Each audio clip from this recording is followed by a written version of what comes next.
শুভেন্দু অধিকারীর সরকার, মানে শুভেন্দু অধিকারীর তার যে সরকার 2026-এই তো বিজেপির সরকার বাংলায় গঠিত হলো। 3 বছরের মধ্যে এমন কি হতে চলেছে যে এই সরকার নাকি ভেঙে যেতে পারে, আবার নতুন করে বিধানসভা ভোট হতে পারে, কি হতে পারে, কি জন্য আমরা এই আলোচনা করছি? দেখুন, প্রত্যেকটা কথা আমরা আজকে এই আলোচনায় যা যা বলবো প্রত্যেকটার বেস রয়েছে। এবং আপনাদেরকে বলে রাখি, আসন্ন যে মনসুন সেশন পার্লামেন্টের, মানে যে বর্ষাকালীন অধিবেশন সংসদের, সেই বর্ষাকালীন অধিবেশনে কিন্তু একটা গুরুত্বপূর্ণ সিদ্ধান্ত হয়ে যেতে চলেছে। এবং যদি সবকিছু ঠিকঠাক থাকে তাহলে হ্যাঁ, 2029-এই আবার বিধানসভা ভোট হবে আমাদের রাজ্যে। এবং শুভেন্দু অধিকারীর এই যে সরকার, রাজ্য সরকার, তার নেতৃত্বে এটা 3 বছরের মেয়াদ, মানে 2026-এ গঠিত হলো, 29-এ আবার বিধানসভা ভোট। কেন এই কথা বলছি আমরা? এবং আপনারা হয়তো ভাবছেন যে এরকম হঠাৎ পরিস্থিতি কি এসে গেল যে যেটা নিয়ে এত হইচই শুরু হয়ে গিয়েছে, এত আলোচনা শুরু হয়ে গিয়েছে, বা আমরাই বা এটা নিয়ে কেন আলোচনা করছি আগ বাড়িয়ে। দেখুন, এটা আগ বাড়িয়ে নয়, তার কারণ বেশ কয়েক বছর ধরে কিন্তু এই বিষয়টা নিয়ে একটা আলোচনা চলছে পার্লামেন্টে। এই বিষয় নিয়ে বিরাট একটা বলা যেতে পারে একটা চর্চা চলছে। আমরা কি হয়েছে পার্লামেন্টে সেই তথ্যও যেমন তুলে ধরবো, তার পাশাপাশি কেন 2029-এ আবার ভোট হওয়ার একটা সম্ভাবনা তৈরি হয়েছে। আমি বলে রাখি, এই সম্ভাবনা প্রবল, এবং কেন সম্ভাবনা প্রবল সেটাও আপনাদের বলবো। আপনাদের জানিয়ে রাখি, আমাদের বর্তমান মুখ্যমন্ত্রী শুভেন্দু অধিকারী তার প্রথম যে বক্তব্য, সেই বক্তব্যেও বিধানসভায় কিন্তু এই রকম একটা বার্তা বা একটা ইঙ্গিত দিয়েছিলেন। এবং তিনি তার বক্তব্য বলতে গিয়ে সরাসরি তিনি একথা বলেননি। তিনি একটা কথা বলেছেন যে এই যে ডিলিমিটেশন হবে, বিধানসভার সংখ্যা বাড়বে, তখন তো আলাদাভাবে সব কিছু তৈরি হবে ইত্যাদি, এই রকম একটা বক্তব্য বিধানসভায় রেখেছিলেন মাননীয় মুখ্যমন্ত্রী শুভেন্দু অধিকারী।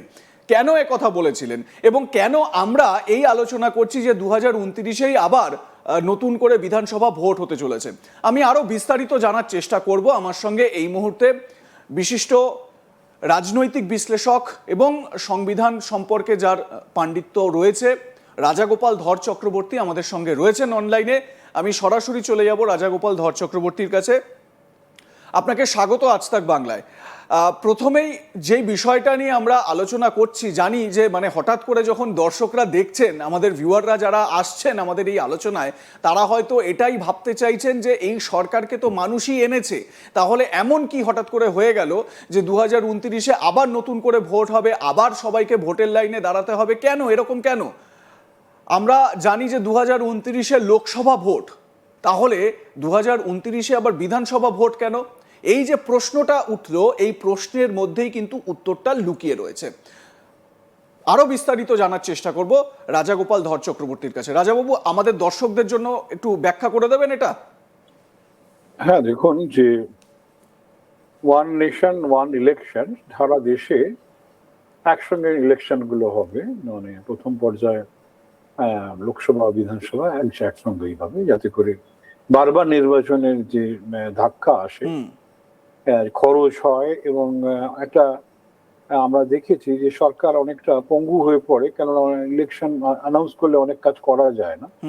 এই সমস্ত ব্যবস্থা থেকে একটা নিষ্কৃতি পাবার চেষ্টা সরকার করছে, ওয়ান নেশন ওয়ান ইলেকশন। সেটার বিলটা আগেবারে আমরা দেখেছিলাম পার্লামেন্টে উঠেছিল। এবার আমাদের ধারণা যে পার্লামেন্টে যা পরিস্থিতি, তাতে যে 2/3 সদস্যের সমর্থন লাগে, সেটা হয়তো এসেও যেতে পারে। পার্লামেন্টের যে জয়েন্ট পার্লামেন্টারি কমিটি, সেটার চর্চা চলছে এখনো, চর্চা চলছে, এবং আমার ধারণা এই অধিবেশনে, বাদল অধিবেশনে সেটা আসতে পারে। এবং হয়তো সবকিছু ঠিকঠাক থাকলে, বারবার বলছি, অনেক কিছু জিনিসের উপর নির্ভর করছে, 2029-এই হয়তো লোকসভা এবং রাজ্যসভা নির্বাচন একসঙ্গে হওয়ার সম্ভাবনা রয়েছে। তাই যদি হয় যে যাদের নির্বাচন 5 বছরের আগেই কিন্তু পশ্চিমবঙ্গ বিধানসভায় আবার নির্বাচন হওয়ার সম্ভাবনা রয়ে গেছে। 29 সালে লোকসভা রাজ্যসভা যদি একসঙ্গে হয়, এবং অন্য যে সমস্ত রাজ্যে হয়তো তার আগে নির্বাচন হওয়ার কথা, সেটা হয়তো তাদেরকে অ্যাসেম্বলি এক্সটেনশন করা হতে পারে, যদি সংবিধান সংশোধন সেভাবে হয়, অথবা হয়তো রাষ্ট্রপতি শাসন জারি হতে পারে। সেটা ভবিষ্যতেই দেখা যাবে, বা কিভাবে সংশোধনটা হচ্ছে সেটা আমরা দেখলেই বুঝতে পারবো। তবে এখনো পর্যন্ত যা সরকার ইজ ইন হারি বোঝাই যাচ্ছে, এবং তৃণমূল ভাঙনের পরে যেটা মোটামুটি পরিষ্কার, একটা বড় সংখ্যক মানে মানুষ যারা অপ্রত্যাশিত ভাবে, কেউ আগে ভাবিনি এনসিপিআই এর নামে তারা ইন্ডিয়াকে সমর্থন করবে বলে জানিয়েছে। হ্যাঁ, এবং তার ফলে যেটা ঘটার সম্ভাবনা আছে যে একটা হয় কি বিরোধিতা আমি রাজাবাবু আমি রাজাগোপাল বাবু আমি এই জায়গাটা এই যে মানে যে সংখ্যাটার কথা যেটা হচ্ছে, মানে যে সংখ্যাটা এনডিএর দরকার, সেই সংখ্যা কিভাবে আসবে না আসবে সেই বিশ্লেষণটা আমি আরেকটু পরে করছি। আমাদের দর্শকদের একটু এই এক দেশ এক নির্বাচন এই বিষয়টা সম্পর্কে একটু আপনাদেরকে জানিয়ে রাখার চেষ্টা করি, কতগুলো ডেটা একটু আপনাদের সামনে তুলে ধরার চেষ্টা করি। আমরা প্রথম যে তথ্যটা সেই তথ্যটা একটু তুলে ধরি আপনাদের সামনে স্ক্রিনে, যেখানে এই ওয়ান নেশন ওয়ান ইলেকশন কি বলা হচ্ছে। সংসদে এক দেশ এক আইন আপনারা জানেন, ইউসিসির জন্য তো তোড়জোড় চলছে, এবং এটা এক দেশ এক নির্বাচন। সেই নির্বাচনে কি হয়েছে যে বিল পেশ এবং ভোটাভুটি হয়েছিল ডিসেম্বর 2024-এ। ডিসেম্বর 2024, 17ই ডিসেম্বর 2024 বিল পেশ হয়েছিল। সেই সময় বিরোধী শিবির তুমুল হৈহট্টগোল করেছিল, এবং সেই তুমুল হৈহট্টগোল করার জেরে এই বিলটা কিন্তু সেই সময় ভোটাভুটি হয়, এবং ভোটাভুটি হওয়ার পরে কি হয়েছিল সেটাও আপনাদের জানাবো। তবে কোন কোন দুটো বিল একবার দেখে নিন।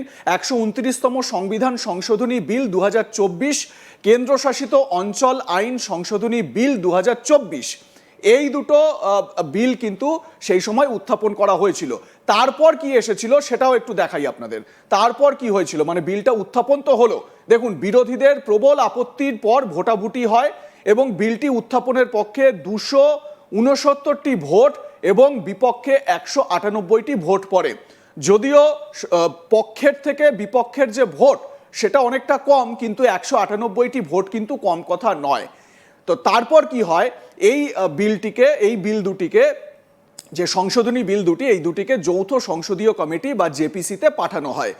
এবারে যেটা তথ্য সেটা হচ্ছে গিয়ে জেপিসি এই বিল দুটি নিয়ে আলোচনা করছে, এবং এই বাদল অধিবেশনের একেবারে প্রথম সপ্তাহ পর্যন্ত এই নিয়ে জোর আলোচনার পরে জেপিসি তাদের রিপোর্ট সংসদে পেশ করবে, এবং তারপর সেই নিয়ে বিভিন্ন বিষয়গুলো তুলে ধরার চেষ্টা করা হবে। আমি আবারও রাজাগোপাল বাবুর কাছে যাব, এবং আপনাদের যে কথাটা রাজাগোপাল ধর চক্রবর্তী বলার চেষ্টা করছিলেন সেটা একটু জানার চেষ্টা করব। রাজাগোপাল বাবু, আমরা জানি যে বিজেপির যে 2024-এর ভোটে যে একক সংখ্যাগরিষ্ঠতা পায়নি, 240-এ আটকে যেতে হয়েছিল। তারপর এনডিএর যে সংখ্যা, এনডিএর টোটাল সংখ্যা মিলিয়েও কোথাও না কোথাও একটা কাঁটা ছিল। আপনি খুব সুন্দরভাবে এই যে বিদ্রোহী শিবিরের তৃণমূলের যাদের চলে যাওয়ার কথা বলছিলেন সেটা যদি একটু বিশ্লেষণ করে দেন আমাদের দর্শকদের। হ্যাঁ দেখুন, মানে তৃণমূল একটা তো ইন্ডি জোটের একটা বড় অংশীদার ছিল, এবং তাদের এই বিদ্রোহ, তারপরে তৃণমূলে যে সরকারিভাবে যারা তৃণমূলে থাকছে তাদের সংখ্যা খুবই অল্প অ্যাকচুয়ালি।